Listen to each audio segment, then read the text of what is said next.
Hello everyone, welcome back. Today I'm going to do a coronavirus crash course training video on the use of a revolver. Okay. Now this is for people that may have just bought a revolver or maybe they inherited it, and you know that you're supposed to go to the gun range, find an instructor, and get trained on it. But you haven't been able to do that, and now because of the coronavirus lockdowns, you can't travel, gun ranges are closed, instructors are not traveling.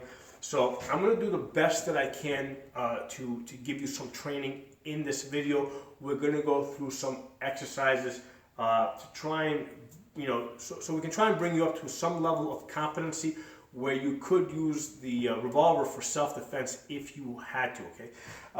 Now, when I did the prior videos, right, I did a video on striker-fired pistols, on AR-15s, on pump shotguns. I was kind of assuming that it was your gun that you recently purchased, or maybe you had it in the house for a few months and you just never got around, or maybe even a year or two, just never got around to getting the training that you needed. But the point is that the gun was fairly new, okay? A gun that's, even if the gun's been sitting in the box for a year or two, the gun was probably oiled before when it left the factory. So the chances are that the gun is pretty functional. If you have a revolver that's been in your house for several decades, right? Because I've over the last 10 years that I've been an instructor, I've had people come to me with guns that belong to their father or grandfather who was maybe a cop back in the in 80s, in the 70s, or even in the 60s. So you may have an old revolver in the house that you weren't quite sure what to do with, that's been just sitting in a drawer or on the top shelf somewhere. And now all of a sudden, you think that, hey, I might need to use this gun for self-defense. So the first thing we're going to do is we got to figure out if the gun is functional, okay? If that's your case. Now, if that doesn't apply to you, if you just recently bought the gun, then the things I'm going to say now are not going to apply to you, but the things I will say later on will apply to you, okay? So just stick this out for a little bit, it won't be that long. So the situation is you have a gun, a revolver specifically, that's maybe sitting in the holster, or maybe it's not in the holster, and you don't know first of all, we don't know if the gun's safe to shoot, okay? So we're going to have to kind of figure it out. We don't even know if it's loaded maybe or not loaded. Three very important safety rules that we have to be aware of. The gun always stays pointed in the safe direction. Fingers off the trigger, but I mean straight finger, until we're ready to shoot or do our dry fire exercises. And the third rule, we always treat the gun as if it is loaded, okay? So even if the gun's empty, broken, jammed, no matter what, the gun's always loaded. So we're always following our safety rules. Guns in safe direction, fingers off trigger until we're ready to shoot. Gun's always loaded, okay? So first thing we gotta do is we gotta figure out if this gun is loaded, if the gun is functional, okay? If it's been sitting in the drawer for a very long period of time.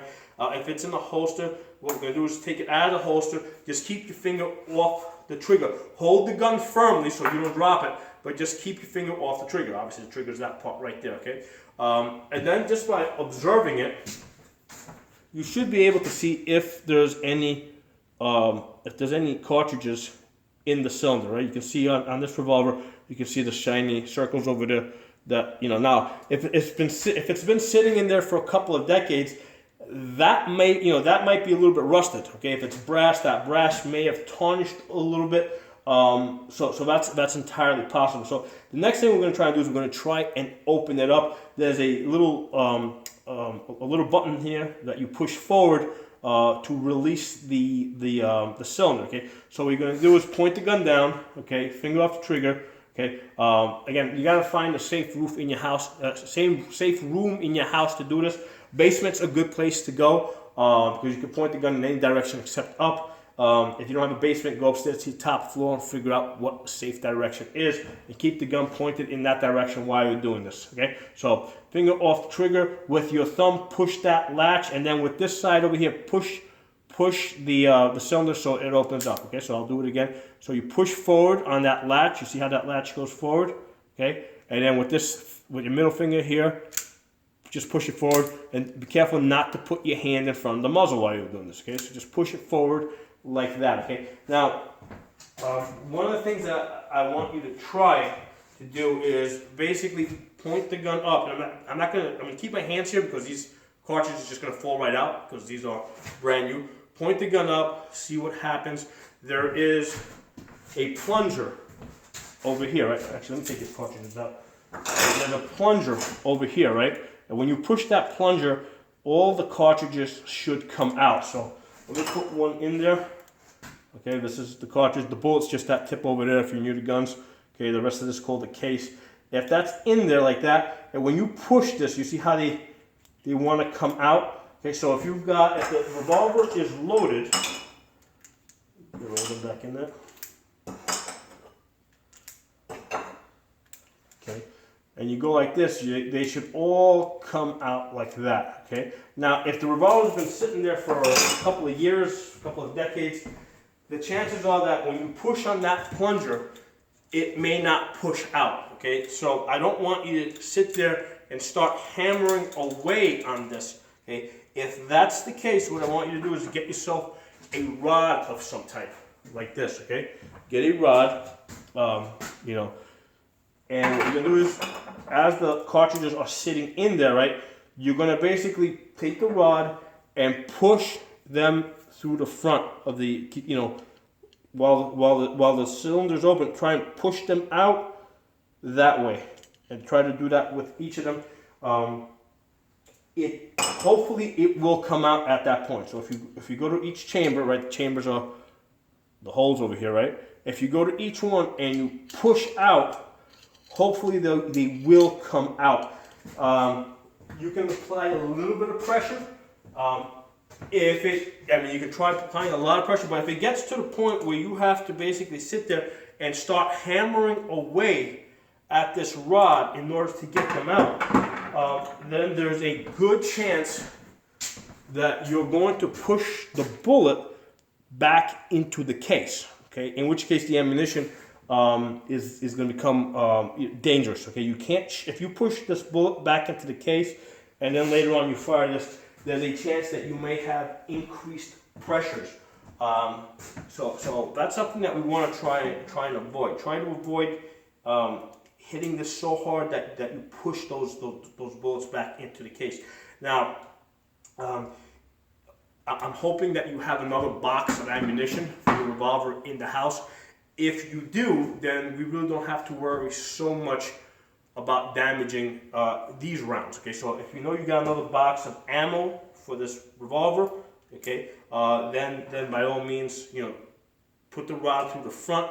Okay, you might need somebody to help you, you know, and of course, as long as the cylinder is open, I mean, there's no way the gun can fire. So you can get somebody to kind of help you and push them out through the front. Don't push through the back because the primers are at the back. Okay, you don't want to be pushing on the primer. You want to be pushing on the bullet through the front because there's no way that you can activate that, and just get these out. And at that point, regardless of whether the revolver is usable or not usable, we want to get the bullets out because that will make this a lot safer at that point. Okay. Now, there's a very good chance that when you went to open this, you couldn't even get it open if it was rusted that badly. You know, that's a possibility. You know, ideally, I would tell you, you know, if you go to push this open and you can't just do that, you know, I would normally tell you just take the gun to a gun store or to a gunsmith and let them figure out what to do with it. You know, if it's safe or not. But hey, I mean, the situation is what it is. Right now, you can't get to a gun store. You can't go buy a gun. You have to work with this as best as you can. So hopefully you're able to simply push these cartridges out through the front. And then when you pull them out, you'll look at them and you'll observe their condition. There might be a little rust on them. You know, not rust, because if it's brass, it's not going to rust. But you might see that there's some buildup of corrosion. And basically, you can just try to clean that off. If you've got some sandpaper in the house, you can try to sand that you know, down a little bit, you know, to try and get that as clean as possible. The other thing that you can do is, if you notice that there's rust in the chambers, you know, you can take your rod, okay, wrap it with sandpaper if you have some, and try to clean the rust out of the inside of the chambers if there's any. Look down the barrel, because usually you can look down the barrel as long as the gun is open. Okay, because now it's an open gun. Now you can kind of look down through the barrel. Usually I can just look through the back like this. But look down the barrel, see if there's any rust over there while the gun is open. And again, wrap some sandpaper around your rod and try to file that sandpaper clean. Okay, once we know that, once you've done that, let's see if the gun is functional. What you're going to do is take the hammer and just pull it back, see if it will come back. Okay, and then what you're going to do is you can basically just, because now we know the gun's not loaded, right? With the ammunition sitting right there, point it in the safe direction and pull the trigger, see what happens. Does the hammer drop? Is there any resistance? If you see it going down really slow, it might be because there's some rust buildup in there. And again, if there is, maybe you can get a Q-tip in there. WD-40 is really good at breaking up rust. So if you got any WD-40 and there's rust in the gun, you can spray it. Use a Q-tip to try and clean the rust off. So basically, just try to get the gun clean. You know what basically a machine is supposed to look like. Without rust. So if you see rust on it, try to clean it as best as you can, and get it to the point where at least you can pull the hammer back. Okay, and squeeze the trigger, and the hammer will fall. Okay, so and then see if it's possible for you to just squeeze the trigger and have the hammer fall in that, fall that way, okay? If you can get these things to happen, then the chances are that you have a very functional revolver that you can use. So now we've cleaned off our ammunition, we got the rust off of it, so hopefully, if you do happen to have another box of ammo, because maybe there was a fresh box of ammo that was stored with the revolver. If that's the case, put these bullets to the side, take out some fresh rounds, examine them for rust, and we're going to use those later on, okay? For now, I don't want the gun loaded. What we're going to do is we're going to just practice holding the gun, okay? When we hold the gun, you want to basically get as high on the gun as possible. You see there's a little spot here over here. You want to get all the way up here. Don't hold the gun from down here like this. Hold the gun as high as you can on the webbing of your hand over here, thumb to the side. And basically with the revolver, I usually cross my thumbs like this. So as you hold it like this, right, straight finger stays straight. I either like this or like that, either way works. With the revolvers, I tend to like to cross it. And the reason I like to cross is because if I want to pull the hammer back, I pull it with that finger, squeeze like that. Now, you may have a single action revolver. This is what we call a double action revolver. Double action means when I squeeze the trigger, it does two actions. Hammer comes back, it reaches a certain point, and then it drops forward. That's double action. Single action is a revolver that you have to pull the hammer back. And then, so if this was a single action revolver, I could be squeezing this all day and nothing would happen. I would have to pull the hammer back in order for that hammer to drop, okay? Again, with single action, you pull the hammer back, then squeeze the trigger. The trigger has only one job. It is to release the hammer after it's in the rear position, okay? Double action, the trigger pulls the hammer all the way back and lets it go forward, okay? So that's the difference between double action and single action. And you have to know what type of revolver you have. Chances are that you probably have a double action revolver, okay? What we need to do next is learn how to use the sights on the gun. Revolvers, let me show you. The sights on this gun are really, see that little notch over there? See the front sight over here? Okay, so in the back you see an opening that looks something like this. In the front you see an opening that looks something like this.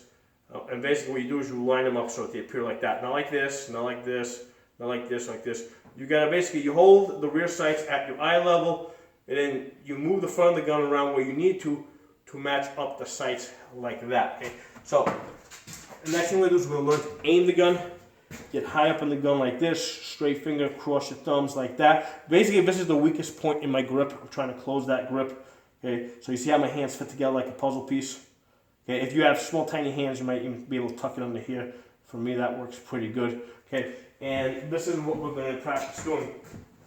Pick a point, pick a target in your room that's about chest level, and hold the gun in like this with your grips. and just practice coming out, bringing the gun up to your line of sight.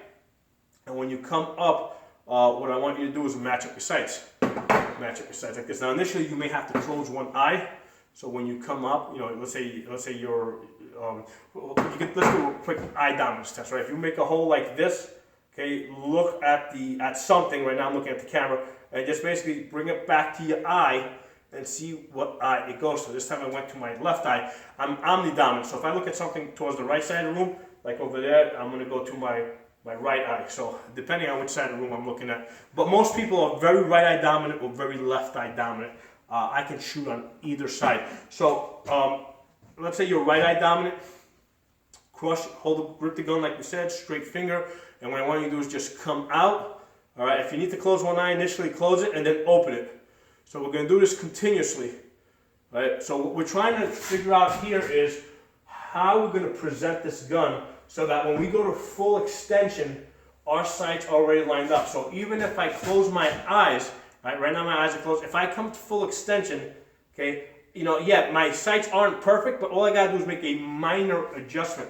What I find with handguns, right, because your hands are close together, people who have not had training, when they come out, they will either present the gun down, especially if they got especially if the grip is wrong back here. They're gonna do something weird. Okay, if you're holding it, most people when you tell them to hold the revolver, they're gonna pick it up like that, which means when they come out, they're gonna be pointing the gun down into the ground. And if you fire the gun, they're gonna be shooting at the ground, not at the person that's trying to harm them. So that's why you gotta get high on the gun like this and grip it and present the gun out. All right, and practice this repeatedly so that every time you come out, the sights are on the target. Okay, so even if you, and then practice closing your eyes, coming out, opening up your sights, and seeing how far off you are. You're not gonna be perfect, but you should be somewhere in that general area. Okay, so coming out. Okay, right now I'm about 3 inches to the left, which is not bad. You know, come out, open your eyes. So do this repeatedly. You need to be able to come out and find those sights without too much difficulty. And ideally get to the point where you can do it with both eyes open. And with enough practice, you'll be able to just come out and your right eye, your dominant eye rather, will take over. If you're holding the gun in your right hand, your left eye dominant, you're just going to come over to this side like I am right now. Right, so right now it's lining up with my left eye. Okay, you know, right now it's lining up with my right eye. So just keep doing this to figure out how to present the gun so that in the dark, right, even if you can't see the sights, because look at the sights, these sights are black. If I turn off the lights, okay, and I have to turn off completely, if I dim the lights, I will not be able to see these sights on this revolver. Okay? So with the lights low, I need to know that just because of the way I'm gripping the gun and because of the way I'm presenting, even if I don't see my sights, my muzzle is still oriented at the target or where I want to, you know, without having to make minor adjustments. Okay, so I'm not coming out like this, where then I need to come up like that, or I'm not coming out like this, where then I need to come down like that. I just want to know that I can just punch out and get pretty close to where I want it to be. That's one of the most important things that you need to be able to do with a handgun. With a rifle, it's a lot easier because you got one hand back here, one hand over here, and you basically if you just point your arm, somewhere like if I just come up, I can. It's really easy to sense if I come up, if I'm pointing here, if I'm pointing like this, I know I'm pointing higher. If I'm pointing like this, I know I'm pointing low. So with a long gun, with a rifle, right, an AR-15 for example, best choice that you can have, unfortunately you don't have that right now, but ideally you'd want to have an AR-15 because with an AR-15, all you do is extend your arm and present it and you'll be right there, okay? Even if you don't look at the sights. Inside the home, which is somewhere between 20 and 30 feet. If you extend your arm, you're gonna be pointing it where it needs to point. With the revolver or with any handgun, it takes a little bit more work so that you can present that gun consistently every time, and to do this in multiple directions. Okay, so that you're not just always doing it in the same direction. Practice doing it. Let's say clear the house out if nobody's there. Or get everybody into one room of the house, practicing doing it down the stairs, practice doing it up the stairs, practice different angles like that too, so that you can you can shoot down the stairs if that's what you need to do. So the next thing we're going to want to do is, now that we know how to line up the sights, okay, if you've got a double action revolver, what I need you to do is I need you to extend, put your finger on the trigger. We've already checked the gun, we know it's not loaded, right? Okay, extend, put your finger on the trigger, keep aiming, and then when you squeeze that trigger, make sure that the gun does not move. I'm going to come real close to the camera. Okay, I'm going to do it here so that I'm doing one-handed this way. So when you squeeze that trigger, okay, you don't want the sights to move.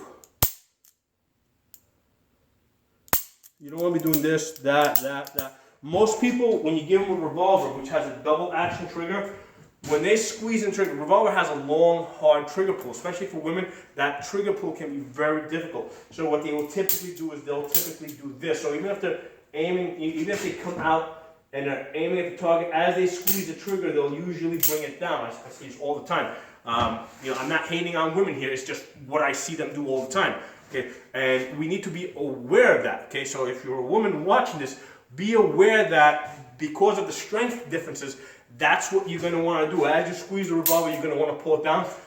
Pick a target, a doorknob or whatever, and basically squeeze that trigger. And basically you want to squeeze that trigger and not have the sights move off the target. So let's say I'm aiming at this. When I squeeze that trigger, I don't want my sights might move a little bit, but I don't want them to go like that. And usually with a revolver, you're going to see that. As you squeeze it, you want it to just stay right there. Okay, so that's the important thing. Now, if you've got a single action revolver, okay, what you're going to practice doing is, single action revolver means you've got to pull the hammer back every time. Practice with this thumb here, right? Take this thumb here, pull it up, cock back, aim, gently press. Don't let the sights move off the target. Cock back, aim, gently press, cock back, aim, gently press. Same deal. Cock back. Oops, that time it slipped. Aim, gently pressed, cock back, aim, gently pressed. That's one of the things that can happen with a single action revolver. As you go to pull it, you may slip like I just did a second ago. So this is something that you got to practice. You have to practice, aiming without having to adjust the sights too much. Just punch out and you should already be there. Get your finger on the trigger, squeeze the trigger without moving your sights off the target. If you've got single action, cock your hammer back, put your finger on the trigger, squeeze the trigger without moving your sights too far off the target, okay? And then finally, the next thing that we need to do is we need to practice loading this. Again, make sure you're in a safe room, in a room where you know where safe direction is. Keep the gun pointed in that safe direction. And now make sure you keep your finger off the trigger, because we're going to practice putting live ammunition into the gun. I would rather have you doing this at a shooting range, but that's not an option right now because you're on lockdown. So basically practice putting it in, closing it, look at it to see what it looks like. Okay, obviously don't put your hand in front of the gun, don't point the gun, your feet or anything. And then what I want you to do is open the gun and just practice, practice emptying it, okay? And then practice putting it back in again. Because you have to be able to load and unload the gun, at will.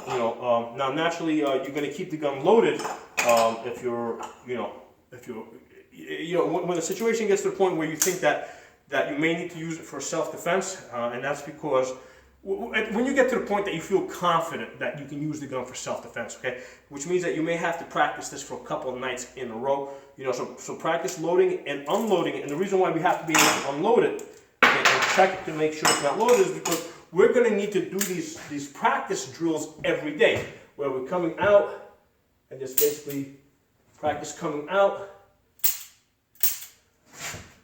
practice coming out, a different direction. Okay, so this is what you gotta do to get comfortable with the gun, and then, you make sure that before you do any dry fire practice that you make sure that the gun is not loaded, okay? The nice thing about a revolver, because it has that long trigger pull, you can use a soft holster like this. With most striker fired guns that have a light trigger pull, you have to use a hard Kydex holster because you have such a light trigger pull. You're depending on the holster to protect the trigger so that you don't accidentally hit the trigger and fire the gun. With this gun, because it's got such a long trigger pull, I can use a soft holster because there's no way that I would be able to pull that trigger all the way back through this holster. If you got some oil in the house, preferably gun oil, but if you don't have that, use any oil you have, motor oil. If the gun, is, especially if the gun's a little bit rusty, or if it looks rusty, oil it up. You can use a Q-tip to touch it up in a few places. And that's all I have to say on the Revolver. If you guys have any questions, comments, feedback, please put in the comment section. If you're not a member of the channel, please subscribe. I'll see you guys next time.